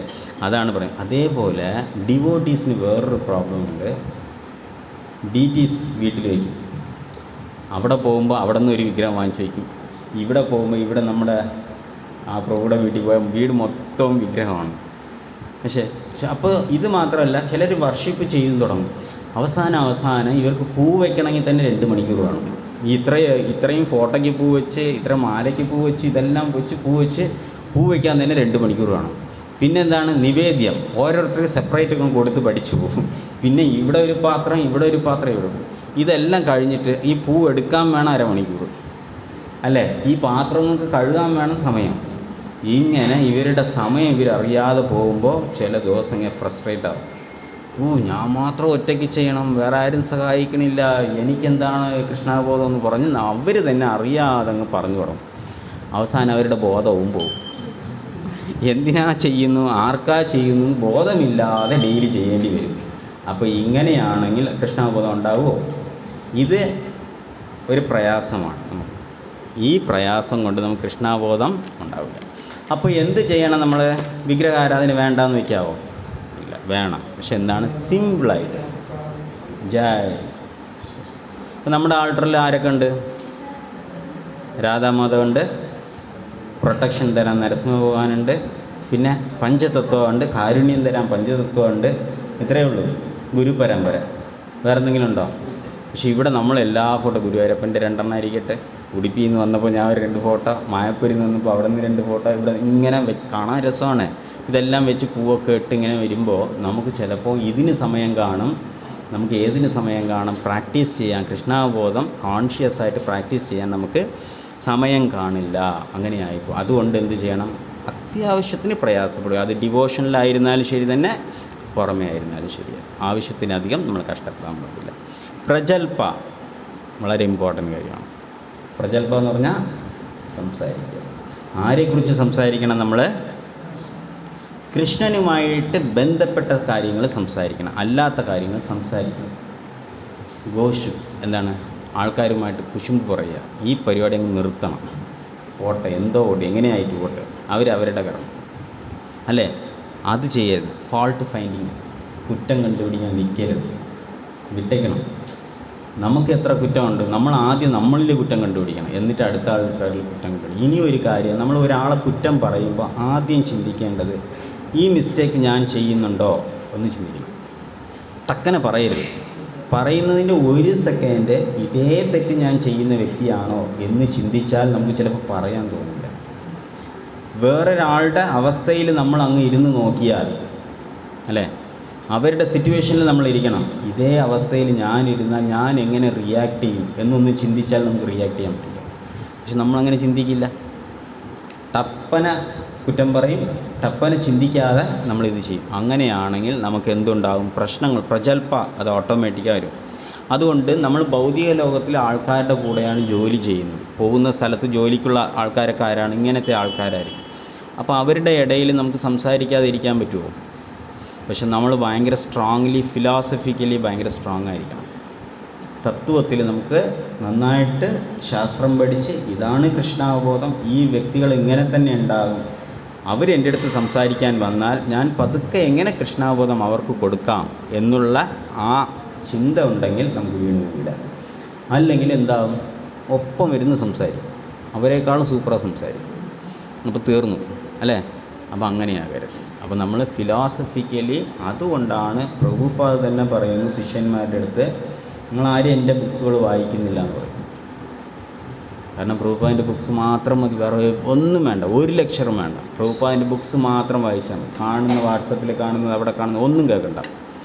ഡെയിലി പ്രഭുപാദിൻ്റെ ബുക്സ് മാത്രം എടുത്തു. പക്ഷേ ആൾക്കാർ പ്രഭുപാദിൻ്റെ ബുക്സ് മാത്രം മാറ്റി വെച്ചിട്ട് ബാക്കി എല്ലാം ചെയ്യും.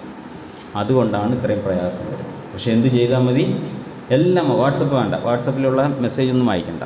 ഡെയിലി ചെറിയ ഏതെങ്കിലും ഒരു കുഞ്ഞു ബുക്ക് എടുത്ത് വെച്ച് അത് വായിച്ചു. അങ്ങനെയാണെങ്കിൽ നമ്മളിൽ മാറ്റം ഉണ്ടാവും, സംശയമില്ല. ഇനി ഡെയിലി ഭാഗവതം വായിച്ചാലും സംശയമുണ്ട്. ആ പ്രജൽപ ഇതെല്ലാം നിൽക്കും. നിയമാഗ്രഹ എന്ന് പറയുമ്പോൾ നിയമത്തിനെ മുറുകെ പിടിച്ചിട്ട് നമ്മുടെ ഇഷ്ടത്തിന്, നമ്മുടെ സ്വന്തം വിംസിക്കലി നമ്മൾ ഓരോ കാര്യങ്ങൾ ചെയ്യും. നമ്മുടെ ഇഷ്ടത്തിന് നമ്മൾ ചെയ്യും. Rules and principles. ഒരു കാര്യത്തിന് എന്തുണ്ടാകും? ചില കാര്യങ്ങൾ ഇങ്ങനെ തന്നെ റൂൾസോട് ചെയ്യണം, പ്രിൻസിപ്പിളായിട്ട് ചെയ്യണം. പക്ഷേ പ്രിൻസിപ്പിളിന് ഇമ്പോർട്ടൻസ് കൊടുക്കണം, റൂൾസിന് അത്ര ഇമ്പോർട്ടൻസ് കൊടുക്കണ്ട. ഓക്കെ, എന്നാൽ റൂൾസ് വേണ്ട എന്നാണോ? റൂൾസ് വേണം അല്ലേ? ഒരു നിയമം ഉണ്ടാക്കി വെച്ചിട്ടുണ്ട്, അത് റൂൾസ് വേണം. പക്ഷേ എന്തിനും ഇമ്പോർട്ടൻസ് കൊടുക്കണം? നമ്മൾ പ്രിൻസിപ്പിളിന് വേണം ഇമ്പോർട്ടൻസ് കൊടുക്കാനായിട്ട്. അതായത് ചെറിയ ഒരു കാര്യങ്ങൾ, ഒരു തെറ്റിന് വേണ്ടിയിട്ട് നമ്മൾ ഒരു വലിയ പ്രിൻസിപ്പിളായിട്ട് ഒരു കാര്യം ചെയ്യാം, കൃഷ്ണാവബോധത്തിലെ ഒരു കാര്യം ചെയ്യാം, ഭൗതികമായ ചില റൂൾസുകളെ നമുക്ക് ബ്രേക്ക് ചെയ്യാം. പ്രഭുപാദ് ചെയ്യും. എന്ത് എക്സാമ്പിൾ എടുക്കാം? കടൽ കടന്ന് പോകാൻ പാടില്ല, റൂൾസാണ്. പക്ഷേ പ്രിൻസിപ്പിൾ എന്താണ്? കൃഷ്ണാവബോധം ലോകം മുഴുവനും പ്രചരിപ്പിക്കുക, ഇതാണ് പ്രിൻസിപ്പിൾ. അതുകൊണ്ട് അതിനെ ബ്രേക്ക് ചെയ്തു, കടൽ കടന്നു പോയി. 64 മാല ജപിക്കണം ദീക്ഷ എടുക്കണമെങ്കിൽ. ഇതെന്താണ്? റൂൾസാണ്. പക്ഷെ പ്രിൻസിപ്പിൾ എന്താണ്? കൃഷ്ണനെ കോൺഷ്യസ് ആയിട്ട് ചെയ്യാൻ എൻ്റെ പ്രയാസപ്പെട്ട് ചെയ്യണ്ട, പ്രയാസമല്ല. അതുകൊണ്ട് പ്രഭുപാദ് പറഞ്ഞു 16 മാല ജപിക്കുക എന്ന് പറഞ്ഞു. അപ്പോൾ ഇവിടെ എന്താ? പ്രഭുപാദ് കറക്റ്റായിട്ട് നമുക്ക് ആ പ്രിൻസിപ്പിളിന് ഇമ്പോർട്ടൻസ് പ്രഭുപാദ് പറഞ്ഞു തന്നിട്ടുണ്ട് എന്ന് പറയാം. അപ്പോൾ ഇവിടെ സുപ്രീം റൂൾ എന്ന് പറഞ്ഞാൽ എപ്പോഴും കൃഷ്ണനെ വിചാരിക്കുക, ഇത് തന്നെയാണ് സുപ്രീം റൂൾ. ഓക്കെ. റെഗുലേഷൻ എന്ന് പറഞ്ഞു കഴിഞ്ഞാൽ കൃഷ്ണനെ മറക്കാതിരിക്കുക, കൃഷ്ണനെ എപ്പോഴും ഓർക്കുക, ഇതാണ് നമുക്ക് വേണ്ടത്. അപ്പോൾ അതിന് എന്താണോ കാര്യങ്ങൾ ആ കാര്യം അനുസരിച്ച് കൊണ്ട് നമ്മൾ ചെയ്തു പഠിക്കണം. ഇപ്പോൾ ഒരു പുതിയ ഡിവോട്ടീസ് വന്നു, ഇങ്ങനെ തന്നെ ചെയ്യണം ഇങ്ങനെ തന്നെ ചെയ്യണമെന്ന് പറഞ്ഞ് റൂൾസാണ് ആണെന്ന് പറഞ്ഞാൽ അയാൾ ഓടിപ്പോകും. അപ്പോൾ നമ്മൾ എന്ത് ചെയ്യണം? പോട്ടെ, അറിയില്ല, പുതിയതായിട്ട് വന്നല്ലേ, ചെയ്യില്ല, മൈൻഡ് ചെയ്യാതെ വിട്ടേക്കണം. 2-3 വർഷം പിന്നെ കുറച്ച് ഫ്രണ്ട്ലി ആവും, കുറച്ച് കാര്യങ്ങളൊക്കെ മനസ്സിലാക്കും, നമ്മളെടുത്ത് തന്നെ വന്ന് സംശയം അന്ന് പറയണം. അപ്പോൾ ആ വ്യക്തി തന്നെ പറയും, പ്രഭു ഇത്രയും നാൾ ഞാൻ ഇങ്ങനെയാണ് തെറ്റ് ചെയ്തുകൊണ്ടിരുന്നത്, അത് ഞാനും കണ്ടു, ഞാൻ പറഞ്ഞില്ല എന്നേ ഉള്ളൂ അല്ലേ. അപ്പോൾ പതുക്കെ ആ വ്യക്തിയുടെ ചെവിയിൽ ഇങ്ങനെ ചെയ്യും എന്ന് പറയുമ്പോൾ ആ വ്യക്തി നമ്മളെ വിട്ട് പോയില്ല, കൃഷ്ണാബോധത്തിലുണ്ട്. അപ്പോൾ നമ്മൾ റൂൾസിന് ഇമ്പോർട്ടൻസ് കൊടുത്തോ പ്രിൻസിപ്പിളിന് ഇമ്പോർട്ടൻസ് കൊടുത്തോ? പ്രിൻസിപ്പിളിന് ഇമ്പോർട്ടൻസ്. അപ്പോൾ ഇതാണ് നിയമാഗ്രഹ എന്ന് പറയുന്നത്. മെക്കാനിക്കലി ചെയ്യരുത്. എന്ത് ചെയ്യണം? മെക്കാനിക്കലി ചാൻറ്റിങ് ചെയ്യരുത്. പലപ്പോഴും നമ്മൾ മെക്കാനിക്കൽ ചാൻറ്റിങ് ആണ്. എങ്ങനെയാണെന്ന് വെച്ചാൽ മാല എടുത്ത് ഹരേ കൃഷ്ണ ഹരേ കൃഷ്ണ കൃഷ്ണ കൃഷ്ണ ഹരേ ഹരേ രാമ ഹരേ രാമ രാമ രാമ ഹരേ ഹരേ കൃഷ്ണ ഹരേ കൃഷ്ണ കൃഷ്ണ കൃഷ്ണ ഹരേ ഹരേ രാമ. കറക്റ്റാ മന്ത്രം, ഒരു തെറ്റില്ലാതെ മന്ത്രം പോകും, മെക്കാനിക്കലി പോകും. പക്ഷെ കംപ്ലീറ്റ് ജോലിയും ചെയ്യും. വീട്ടിൽ കുക്കിംഗ് മുഴുവനും തീർക്കും. 16 മാല തീരുമ്പോൾ കുക്കിങ്ങും ചെയ്ത് നിവേദ്യവും കഴിഞ്ഞാണ്, 2 നേരം നടന്നില്ല. അങ്ങനെയാണ് വരുന്നത്. അപ്പോൾ മെക്കാനിക്കലി ചെയ്യാതെ കോൺഷ്യസ് ആയിട്ട് ചെയ്യാൻ പഠിക്കണം. ഇത് നമുക്ക് പതുക്കെ ചെയ്താൽ മതി. ഇന്നലെ നമ്മുടെ ക്ലാസ്സിൽ അദ്ദേഹം പറഞ്ഞു, ഗ്രാജ്വലി ചെയ്താൽ മതി. ഫ്രിജപ്രൂ പറഞ്ഞു, ഗ്രാജ്വലി ചെയ്താൽ മതി, ചാടിക്കറിയൊന്നും ചെയ്യണ്ട. പക്ഷെ ഗ്രാജ്വലി പ്രാക്ടീസ് ചെയ്ത് പഠിക്കണം. ഓരോ കാര്യങ്ങൾ കറക്റ്റ് ടൈം. 4 മാല രാവിലെ, എനിക്ക് കൂടുതൽ സമയമില്ല, 4 മാല രാവിലെ ജപിക്കും, പിന്നെ കുക്കിംഗ് തീർക്കും, പിന്നെ ഓഫറിങ് വയ്ക്കും, ഞാൻ 2 മാല തീർക്കും, അപ്പോൾ 6 മാലയായി. 2 കോൺഷ്യസ് ആയിട്ട് ചെയ്യും അല്ലേ. രാവിലെ എണീറ്റോടെ 4 മാല നേരെ ചെയ്തു, നിവേദ്യം വെച്ചു, 2 മാല ഭഗവാന്റെ ഫ്രണ്ടിൽ ഇരുന്ന് ജപിച്ചു, 6 മാല ജപിച്ച് കോൺഷ്യസ് ആയിട്ട് ചെയ്തു.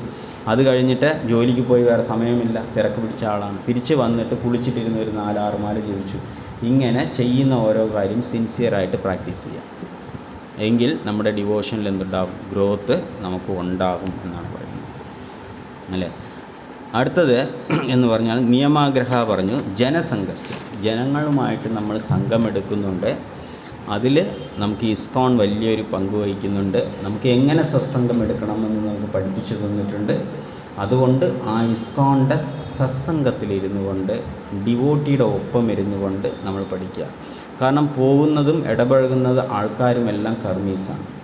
അവർ ഈ 6 പ്രിൻസിപ്പിളും കറക്റ്റായിട്ട് തെറ്റിച്ച് നടക്കുന്ന വ്യക്തികളാണ്. അത്യാഹാര, പ്രയാസ, പ്രകൽപ്പ, നിയമാഗ്രഹ, ജനസം. അപ്പോൾ നമ്മൾ ഫിലോസഫിക്കലി സ്ട്രോങ് ആണെങ്കിൽ അവരുടെ ഇടയിലിരുന്നു കൊണ്ട് നമ്മൾ നമ്മുടെ കോൺഷ്യസ് തെറ്റാതെ ഇരിക്കും. ഏതൊക്കെ അവസരത്തിൽ സമയം കിട്ടുമോ അപ്പോൾ എല്ലാം നമുക്ക് അവർക്ക് കൃഷ്ണാബോധം കൊടുക്കാം. എല്ലാവർക്കും പ്രയാസമുണ്ട്, ദുരിതങ്ങളുണ്ട്, പ്രശ്നമുണ്ട്. അവരെല്ലാം നമ്മുടെ അടുത്ത് വന്ന് കഥ പറയും, എനിക്കിങ്ങനെയാണ്, അസുഖമായി, എനിക്കിത്ര പ്രശ്നമുണ്ട്, ദാരിദ്ര്യമാണ്, വീട്ടിൽ ബഹളമാണ്, പ്രശ്നം, എന്തെങ്കിലും പറയും നമ്മൾ. അപ്പോൾ നമുക്ക് എന്ത് ചെയ്യാം? കിട്ടിയ ചാൻസ് ഇപ്പോൾ പറഞ്ഞാൽ ഉപദേശം സ്വീകരിക്കും. കാരണം പ്രയാസപ്പെട്ടിട്ട് വന്നിരിക്കുകയാണ്, വിഷമത്തിൽ വന്നിരിക്കുകയാണ്. ആ വിഷമമായ സമയത്തിൽ നമ്മൾ കൃഷ്ണാബോധം കൊടുക്കാം. അർജുനൻ കരഞ്ഞുകൊണ്ടിരുന്നില്ലേ? അതുകൊണ്ട് കരയാൻ വേണ്ടി കൃഷ്ണനും കാത്തിരുന്നു. സന്തോഷമായിട്ടിരിക്കുമ്പോൾ ഇതൊന്നും സ്വീകരിക്കില്ല. അപ്പോൾ കരയാൻ ഒരു സമയം കിട്ടി. ഇപ്പോൾ കരഞ്ഞുകൊണ്ടിരിക്കുകയാണ്, പ്രശ്നത്തിലിരിക്കുകയാണ്. ഇപ്പോൾ പറഞ്ഞാൽ ഉള്ളിൽ കയറും എന്ന് ആര് മനസ്സിലാക്കി? കൃഷ്ണൻ മനസ്സിലാക്കി. അതുകൊണ്ടാണ് അർജുനൻ കൊടുത്തത്. അപ്പോൾ അതെല്ലാം കേട്ട് പിന്നെ ചിരിച്ചിട്ട് അങ്ങ് അമ്പും വില്ലൊക്കെ എടുത്തിട്ട് ഇറങ്ങി. അപ്പോൾ അത്രയേ ഉള്ളൂ. അപ്പോൾ അതുപോലെ ഭൗതിക ലോകത്തിൽ ഇങ്ങനത്തെ ആൾക്കാർക്ക് കിട്ടിയ അവസരത്തിൽ നമ്മൾ എന്ത് ചെയ്യണം? കൃഷ്ണാവബോധം അവർക്ക് കൊടുക്കാൻ ശ്രമിക്കണം എന്നാണ്. അപ്പോൾ സ്പിരിച്വൽ ലൈഫിൽ നമുക്ക് സംശയങ്ങളൊന്നുമില്ലാതെ നമ്മളെന്താണ്, സ്പിരിച്വൽ ലൈഫ് എന്ന് പറഞ്ഞു കഴിഞ്ഞാൽ അത് പൂർണ്ണമായിട്ട് പറഞ്ഞാൽ അത് പറ്റുന്ന കാര്യമാണ്, പ്രാക്ടീസ് ചെയ്യാൻ പറ്റും. പക്ഷെ മെറ്റീരിയൽ കാര്യം നമുക്ക് പറ്റില്ല. എത്ര ശ്രമിച്ചാലും അതിൽ ഫെയിലിയറേ ഉണ്ടാകത്തുള്ളൂ. മെറ്റീരിയലി നമുക്ക് ആരെയും തൃപ്തിപ്പെടുത്താൻ പറ്റില്ല അല്ലേ. ഇപ്പോൾ നമ്മൾ തന്നെ ഒരു പ്രഭു ഇതാ എനിക്ക് ലോട്ടറി അടിച്ച് ഞാൻ 1 ലക്ഷം രൂപ പ്രഭുവിന് തരാം എന്ന് പറഞ്ഞു കൊടുത്താൽ അദ്ദേഹം സന്തോഷപ്പെടുമെന്നാണ് വിചാരിക്കുന്നത്? എന്ത് വിചാരിക്കും? ഒരു ലക്ഷം കൂടെ തന്നിരുന്നെങ്കിൽ എനിക്ക് ആ പരിപാടി, ആ കടം അങ്ങ് തീർക്കായിരുന്നു എന്ന് വിചാരിക്കും. ഒരു പ്രയോജനമില്ലാതെ എനിക്ക് 1 ലക്ഷം കൊണ്ട് തന്നു എന്ന് ആരെങ്കിലും സന്തോഷപ്പെടുമോ? ആരും വിടില്ല. അപ്പം എന്ത് ചെയ്യും? 1 ലക്ഷം കൂടെ തന്നിരുന്നെങ്കിൽ അതൊക്കെ തന്നൂടെ, ഇത്രയും കോടികൾ അടിച്ച് എനിക്ക് 1 ലക്ഷം ഭിക്ഷകാശ് കൊണ്ട് തന്നിട്ട് പോകണമെന്ന് വേണമെങ്കിൽ ഡയലോഗ് അടിക്കും. അങ്ങനെയും പറയും ആൾക്കാർ. ഇത്രയും കിട്ടിയിട്ട് എൻ്റെ കൂടെ ഇത്രയും കാലം നടന്നിട്ട് 1 ലക്ഷം കൊണ്ട് തന്നിട്ട് ഇയാൾക്ക് 1 ലക്ഷം കിട്ടാനേ യോഗ്യതയില്ല. പക്ഷേ അയാൾ തിരിച്ച് എന്താ പ്രതീക്ഷ? അപ്പം ഭൗതിക ലോകത്തിൽ ആരെയും നമുക്ക് തൃപ്തിപ്പെടുത്താൻ പറ്റില്ല. പക്ഷെ ആധ്യാത്മികത്തിലാണെങ്കിലോ അത് നമുക്ക് സാധിക്കും എന്നുള്ളതാണ്. ഇനി ജനസംഘർഷ ലൗല്യം, ആവശ്യത്തിനധികമായിട്ട് ഒന്നും ചേർക്കാനായിട്ട്, ഭൗതികമായിട്ട് ഒരു കാര്യങ്ങളും കൂടുതൽ ചേർക്കാനായിട്ട് നമ്മൾ ഇരിക്കരുത്. ഇതെല്ലാം നമ്മുടെ ഡിവോഷണലി ആക്ടിവിറ്റീസിനെ നശിപ്പിക്കുന്ന കാര്യമാണ്. അപ്പോൾ ഇങ്ങനെ നമ്മൾ ക്രമേണ ഈ പറയുന്ന കാര്യങ്ങളെല്ലാം മനസ്സിൽ വെച്ചുകൊണ്ട് നമ്മൾ പതുക്കെ പ്രാക്ടീസ് ചെയ്യണം. അനർത്ഥങ്ങൾ എന്താണ്? ആവശ്യമില്ലാതെ സംസാരിക്കുന്നത്, ആവശ്യമില്ലാതെ പൈസ ചേർക്കുന്നത്, ആവശ്യമില്ലാത്ത ആഗ്രഹങ്ങൾ വയ്ക്കുന്നത്. പക്ഷെ സിമ്പിളായിട്ട് ഹാപ്പി ആയിട്ട് എന്താണോ ഭഗവാൻ തരുന്നത് അത് വെച്ചുകൊണ്ട് നമ്മൾ ലൈഫ് മുന്നിലോട്ട് പോയാൽ, കൃഷ്ണാവബോധത്തോടെ കൃഷ്ണനെ ഓർത്തുകൊണ്ട് പോയാൽ കുറച്ച് കാലമേ ഉള്ളൂ സന്തോഷമായിട്ട് ജീവിക്കും. ഓട്ടോമാറ്റിക്കായി നമ്മുടെ അടുത്ത് നിൽക്കുന്ന ഒരാൾക്ക് സന്തോഷം കിട്ടും. നമ്മുടെ കൂടെ നിൽക്കുന്ന ആൾക്ക് എന്തുകൊണ്ട്? നമ്മുടെ കയ്യിൽ അതാണ് ഇരിക്കുന്നത്, സന്തോഷമുണ്ട്. നമ്മുടെ കയ്യിൽ എന്തുണ്ടോ അതേ മറ്റുള്ള ആൾക്ക് കൊടുക്കാൻ പറ്റത്തുള്ളൂ. കുറേ വിഷമവും പ്രയാസവും വെച്ചുകൊണ്ടിരിക്കും, നമ്മളെ വിഷമിച്ച് കരഞ്ഞുകൊണ്ടിരിക്കും, അവനെങ്ങനെ സന്തോഷിപ്പിക്കാൻ പറ്റും? പറ്റില്ല നമുക്ക്. അപ്പോൾ അതുകൊണ്ടാണ് സദാ സന്തുഷ്ട മനസ്സഹ സർവം ശിവമയ ദിശക എന്ന് പറയും, ഗുരുവിനെ പറയുന്ന ആധ്യാത്മിക ഗുരു. സദാ സന്തുഷ്ട മനസ്സ്, എപ്പോഴും സന്തോഷമായ മനസ്സിലിരിക്കുന്ന വ്യക്തിയാണ്. സർവം ശിവമയ ദിശക, അദ്ദേഹം ഏത് ദിശയിൽ പോട്ടെ ശിവമയം, മംഗളമാണ് അദ്ദേഹം. കാരണം അദ്ദേഹം പോകുന്ന ഇടത്തിലെല്ലാം അദ്ദേഹം എല്ലാവരെയും ഡിവോട്ട് ചെയ്യാം. കാരണം അദ്ദേഹത്തിൻ്റെ കയ്യിൽ അതാണ് ഇരിക്കുന്നത്, കൃഷ്ണാബോധമാണ് ഇരിക്കുന്നത്, സന്തോഷമാണ് ഇരിക്കുന്നത്. അപ്പോൾ ഒരു ഭക്തൻ എങ്ങനെ ഉണ്ടാവണം? ഹാപ്പി ആയിട്ടിരിക്കണം, ഉള്ള കാര്യം കൊണ്ട് സാറ്റിസ്ഫൈഡ് ആയിരിക്കണം. അത് എന്താണ്? എത്രച്ച ലാഭ സന്തുഷ്ട, എന്താണോ ഈശ്വരൻ തന്നത് അതാണ് നമുക്ക് യോജിച്ചതാണ് തന്നിരിക്കുന്നത്. ഉള്ളതിൽ ബെസ്റ്റാണ് കൃഷ്ണൻ തന്നിട്ടുള്ളത്. കൃഷ്ണൻ ഒരിക്കലും ദ്രോഹിക്കില്ല ഒരു ജീവാത്മ. അപ്പോൾ നമുക്ക് അർഹതപ്പെട്ടതിൽ ബെസ്റ്റ് നമുക്ക് തന്നിട്ടുണ്ട്. അതിനെ വെച്ചിട്ട് നമ്മൾ എന്ത് ചെയ്താൽ മതി?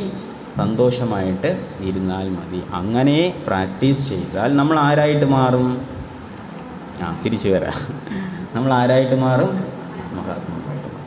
അങ്ങനെ പ്രാക്ടീസ് ചെയ്തില്ലെങ്കിൽ നമ്മൾ ആരായിട്ട് മാറും? ദുരാത്മാ. അപ്പോൾ എന്തായിട്ട് മാറണം? മാറണ്ടേ? എല്ലാവരും പറഞ്ഞു കേട്ടോ. ഇനി അടുത്ത ആഴ്ച എല്ലാ മഹാത്മാക്കളെയും ഇവിടെ കാണാം. ഇവിടെ കുറേ മഹാത്മാക്കളുണ്ടാകും എന്ന് പ്രതീക്ഷിക്കുന്നു, ഞാൻ ഉൾപ്പെടെ. ആകാൻ പറ്റുമോ എന്നുള്ളത് പ്രാക്ടീസ് ചെയ്താൽ പറ്റും. എല്ലാവർക്കും ഒന്നിച്ച് പ്രാക്ടീസ് ചെയ്താൽ കുറച്ചുകൂടെ ഈസിയായിട്ട്. ഒറ്റയ്ക്ക് പ്രാക്ടീസ് ചെയ്താൽ വളരെ പ്രയാസമാണ്. പക്ഷേ എല്ലാവരും ഒന്നിച്ച് പ്രാക്ടീസ് ചെയ്താൽ ഈസിയാണ് നമുക്ക്, അല്ലേ? കാരണം ഒരാൾ പറയും, പ്രഭു അങ്ങനെ ചെയ്യരുത്, പ്രഭു ഇങ്ങനെ ചെയ്യും, പ്രഭു ഇങ്ങനെ ചെയ്യും എന്ന് പറയുമ്പോൾ നമ്മൾ തന്നെ മാറി പഠിക്കും. അതുകൊണ്ടാണ് സത്സംഗം കൊണ്ടുള്ള ഗുണം. ഹരേ കൃഷ്ണ. സോ എന്തെങ്കിലും സംശയം ഉണ്ടെങ്കിൽ ചോദിക്കാം.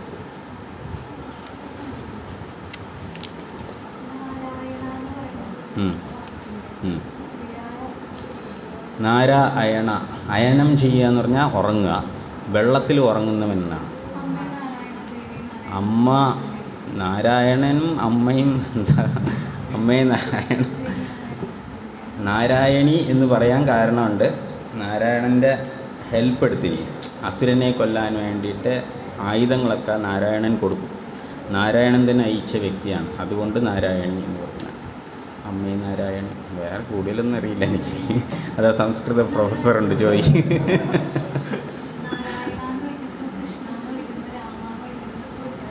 നാരായണ എല്ലാത്തിനും വ്യത്യാസമുണ്ട്. നമുക്ക് തന്നിരിക്കുന്ന സ്പെഷ്യലായിട്ട് പ്രത്യേകിച്ച് കലിയുഗത്തിൽ പറയുന്ന മന്ത്രം എന്ന് പറഞ്ഞാൽ കൃഷ്ണ തന്നെയാണ്. കൃഷ്ണൻ്റെ നാമവും എല്ലാം ഒന്നെന്ന് പറഞ്ഞാലും വ്യത്യാസമുണ്ട് ചെറിയ. പ്രേമത്തിൻ്റെ ലെവലിൽ നമ്മൾ പഠിക്കില്ല, നെക്ടർ ഓഫ് ഡിവോഷനിൽ പഠിക്കുമ്പോൾ ആ ലെവലിൽ വ്യത്യാസം. പ്രത്യേകിച്ച് കലിയുഗത്തിൽ ഹരേ കൃഷ്ണ കൃഷ്ണ കൃഷ്ണ ഹരേ ഹരേ, ഹരേ രാമ രാമ രാമ ഹരേ ഹരേ. ഇതാണ് റെക്കമെൻഡ് ചെയ്തിരിക്കുന്നത്. ഓം നമോ നാരായണായ എന്നുള്ളത് പറഞ്ഞിട്ടില്ല. ഓം നമോ ഭഗവതേ വാസുദേവായ എന്നുള്ള നാമം പറയാൻ പഠിപ്പിച്ചിട്ടില്ല. പക്ഷെ പ്രഹ്ലാദ മഹാരാജ് ജപിച്ചിരുന്നത് ഈ മന്ത്രമാണ്, അല്ലേ? നാരദമുനി ജപിച്ചിരുന്നത് നാരായണ. ആ കാലത്ത് ആ മന്ത്രം ഓക്കെ, ഈ കാലത്ത് ഈ മന്ത്രമാണ് സൂട്ടബിൾ. അത് ശാസ്ത്രത്തിൽ പറഞ്ഞു, അത് ഭഗവാൻ തന്നെ പറഞ്ഞിരിക്കുകയാണ്. അത് തന്നെ നമ്മൾ ചെയ്യും. അത് ഈ ആൾക്കാർ ഭാഗവതമൊക്കെ വായിച്ചിട്ട് അന്തേ നാരായണ സ്മൃതി എന്നൊക്കെ വായിച്ചിട്ട് അപ്പോൾ നാരായണൻ്റെ നാമം ജപിക്കുമെന്ന് പറയുമ്പോൾ ഒന്നും ജപിക്കാത്തത് നാരായണ നാമം വളരെ ഉത്തമമാണ്. വൈകുണ്ഠം വരെ അവർക്ക് എത്താം, അല്ലേ? അത് ജപിച്ചാലും മതി. പക്ഷെ കൃഷ്ണലോകം പോകണമെങ്കിൽ കൃഷ്ണ എന്ന് തന്നെ പറയണം. നമുക്ക് വൈകുണ്ഠം പോകണോ ഗോലോക വൃന്ദാവനം പോകണോ എന്ന് നമുക്ക് തീരുമാനം. കാരണം ഈ നോളജ് ചൈതന്യ മഹാപ്രഭു വന്നതുകൊണ്ട് മാത്രമാണ് നമുക്ക് കിട്ടിയത്. ഇല്ലെങ്കിൽ രാമാനുജാചാര്യരുടെ കാലത്തിലൊന്നും ഈ കൃഷ്ണപ്രേമത്തിനെക്കുറിച്ച് അങ്ങനെ അറിയാൻ പറ്റില്ല. അവരെല്ലാം ലക്ഷ്മി നാരായണ ആരാധനയെക്കുറിച്ച് മാത്രമേ പറയുന്നുള്ളൂ. ഇത് വ്യത്യാസം. ഹരേ കൃഷ്ണ. ജയ് जय श्री प्रभुपाद की, जय श्री गुरुदेव की, गौर प्रेमानंदी.